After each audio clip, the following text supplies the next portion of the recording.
And brothers, you're tied up, but they have no more use for you. And in a society like this, when they don't have any more use for you, they program you for destruction. Now look at yourself. Look at yourself, brothers. Let's look. 30 years ago, white folk did not ever want to see a black man with a gun. Right in the South, if you had a shotgun on your farm, white folk would be a little careful how they come around you, especially if you would use it. Because they know that thing hurts, kills. So you couldn't get guns. There was always a liquor store available to you, so that in your pain of not being productive as a man, and some of you don't even know why you're in pain, because your nature has never been explained to you. So you in pain, don't know where the pain is coming from, don't know why you're in pain, but you're in pain because you're not productive. And no man can be a man unless he's productive. So that the alcohol man says, hey, brother, come on here. Take this for your pain.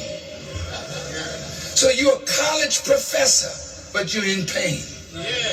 Because you know, professor, something ain't right with what you professing. You're teaching young people, and you know when they leave college, most of them will not be able to use what they spent 4 years in college trying to learn.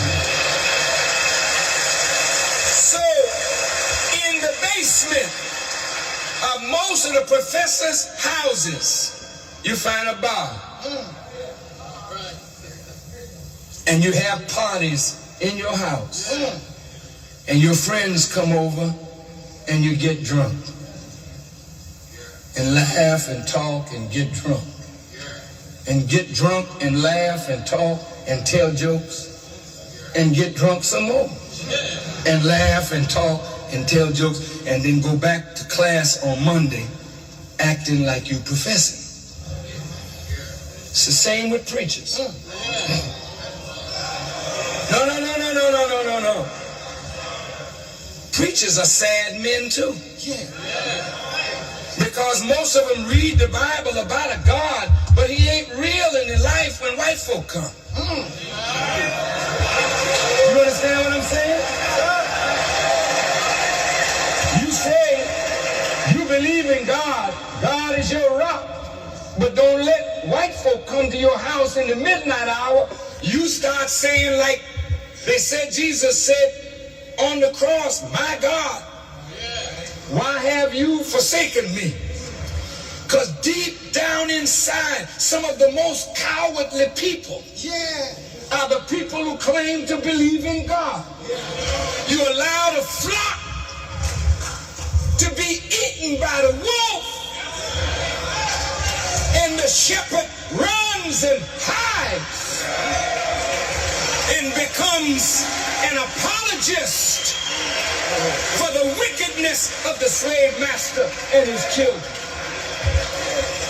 So preachers are unfulfilled too. And this is why sex is a major part of a preacher's life. Wait a minute. No. I'm not putting nobody down. Wait. I said, wait a minute. I know there's some good preachers. Don't misunderstand me. There are some very good pastors. But for the most part, there's too much talk among pastors about women and too little talk about serving the needs of the people that we are shepherding.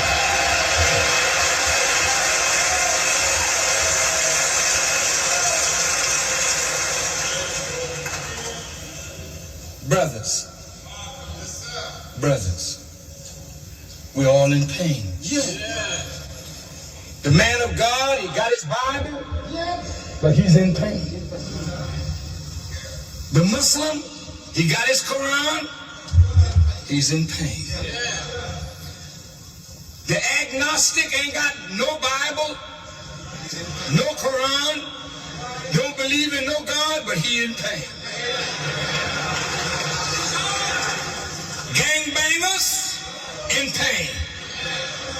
All of us are in pain. And do you know, brothers, when you're in pain, your brain releases hormones that actually can deaden pain. This is why you could lose an arm and sometimes don't even feel it, because the trauma has released something from the brain, and when you look and your arm is gone, then pain. But before that, you didn't even know it was gone. That's how powerful the brain is. But when your pain is so great that you deplete what the brain can give to comfort you, and your knowledge is so weak that it can't fire the brain up to produce more of what you need in a traumatic time, then here come the dope merchant.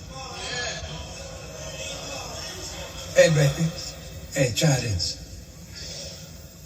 And we're in so much pain, brothers. After a while, reefer gets to be punk stuff. And you graduate from reefer. You have never been able to afford cocaine like white folks use it, in the powdered form. So some of them went in a laboratory and developed a very inexpensive, chemically produced coke that immediately goes to the pleasure center of the brain.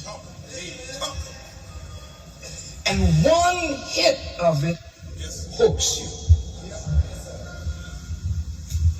That's really something. So now crack is flooding our community. And each of you as men know, the more pain you're in, the more drugs you use, your personality begins to get distorted. You're no longer the same person that you were when you were natural or in a natural state. You become an incessant liar.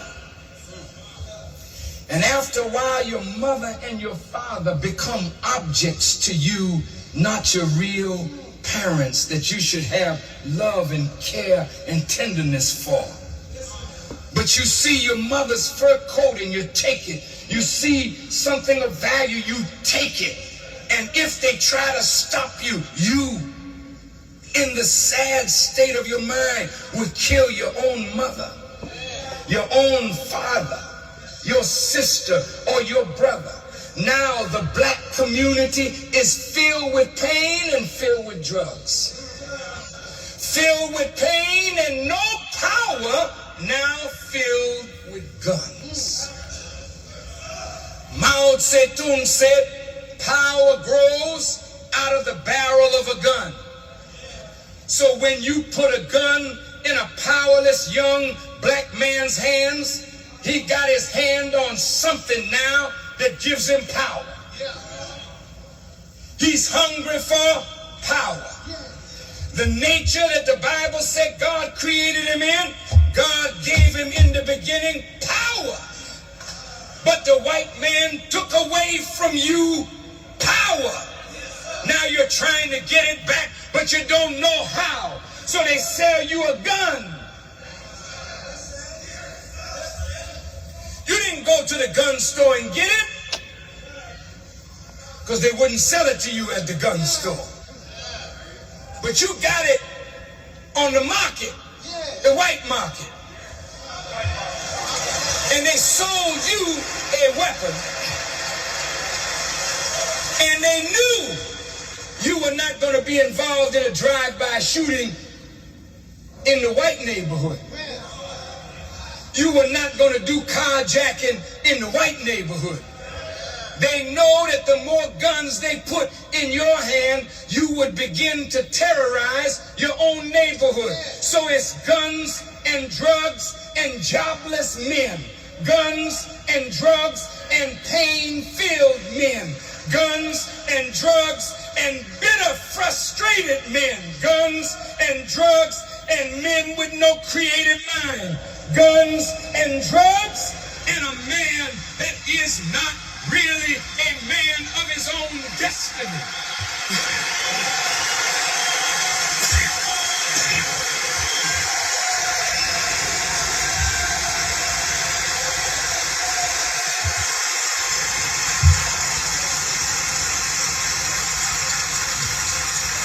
So, brothers, when you're like this, you don't see the brother sitting next to you as your flesh. Look at the brother sitting next to you. Look behind you and look at all your brothers all the way down. Look at them. Just look at them. Look in front of you and see all these men up here. Do you see yourself as their family? No. No. I came in here tonight. I want to hear Farrakhan. But something happened while you were in the line. You never saw anything like that before. Look at all these black men, man. They lined up all the way to the freeway, wrapped around the building. Nobody arguing, nobody fighting. Look at this, man. Look, look. Whoa, whoa, what is this? And when you sit down, ain't no women in the audience. You ain't rubbing shoulders with another woman that you could check out to see how short her dress is, what her thighs look like. You're sitting next to your brother, so there shouldn't be any sexual stimulation from being close.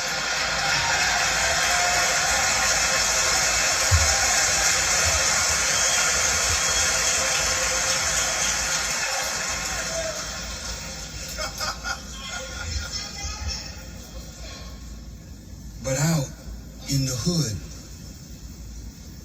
it's every man for himself. And so, when you got a gun, you feel you got power. You're at home, you call the dog may come.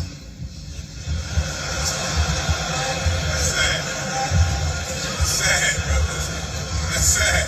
You're at home, you call your children, they may come. But when you put out the gun,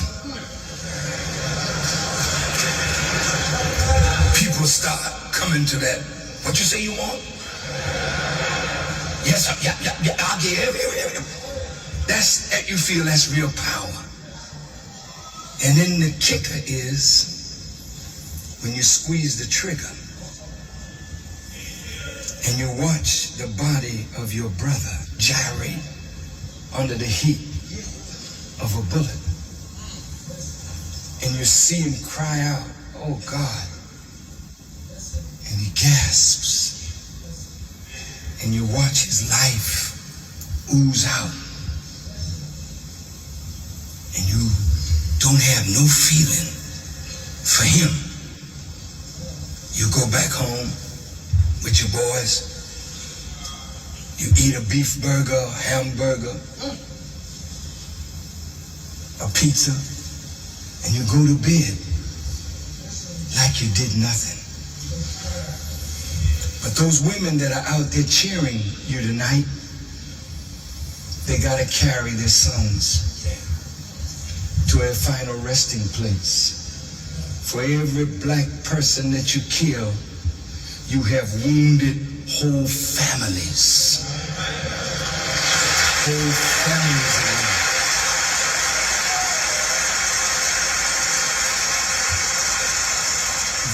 set up vengeance in those that are remaining behind, so they're plotting now to get you.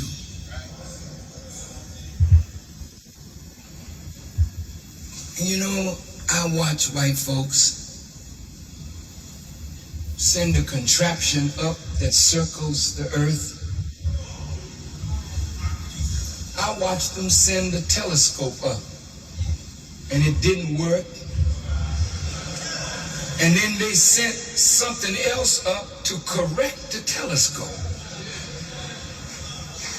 Tens of thousands of miles away. And you mean to tell me they can't correct a condition that is going on in every major city of America? Something wrong. Now, brothers, you are programmed right now for total destruction. See, when they put out a movie called Boys in the Hood and show us to the world at our worst behavior, when they put a movie out called Menace to Society, and you see your brothers pistol whip a Korean woman, reach over the counter, shoot her, and then go home and take a video camera of it and sit down and laugh at it, and you in the movie laughing at it too. White folk have sent that movie all over the world. And do you know what's being done? White people all over the world and your own black brothers are looking at you through the lens of a movie camera, and they are saying, my God, black people are terrible. The biggest industry in America today is prisons. They're going to build more and more and more. Who they building them for, brothers? It costs nearly $40,000 a year to keep you in jail. They're not interested in giving you education. They like you just like you are, so that 3 strikes, you in for life. And with 3 strikes, they've got a free worker. In other words, another plantation, brothers. You're a slave for the rest of your life.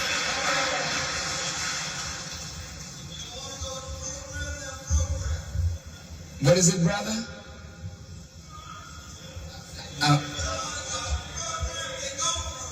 That's right. That's right. That's right. If you don't want to go with the program, they'll program. And so here you are, programmed for annihilation. And look, brothers, the guns that you have in the community right now is a justification for big tanks to come in the neighborhood. And guess what? Our women are so distraught at the level of violence. Our mayors, our black mayors and white mayors and police chiefs, they're saying, look, we can't handle this. So they're calling for the National Guard. They're calling for reinforcement from the Army. And pretty soon, if this doesn't get turned around, you're going to see your blood running in the gutters, because you're going to run out with your pop gun. And they're going to come in with helicopter gunships and tanks rolling in the community, and you don't have nothing to match it. But this little sense of power that you have is driving you crazy to kill your own. You're a menace too. Who's menace one? Who's menace one?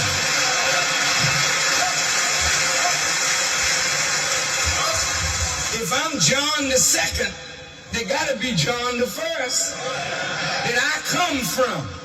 If you are menace two, who's menace one? White males have menaced the earth, and now they produce you as a menace to who? To yourself and your own community. So what must be done? There was an ass tied. Talk about that. Talk about it. And a young colt was tied with the ass. And Jesus, when he met Peter and the disciples, he said, look, I know you're a fisherman, Peter, but I don't need you fishing in that sea. Follow me, and I'm going to make you a fisher of men. Because our people are in the sea of sin, and somebody has to go after them. But they like the water that they're in. So you got to bait your hook with something the fish like. But fishing with a hook is slow. So Jesus said, cast your net on the right side. Reverend, we got to come with the right stuff. These black men are not here tonight to be played with.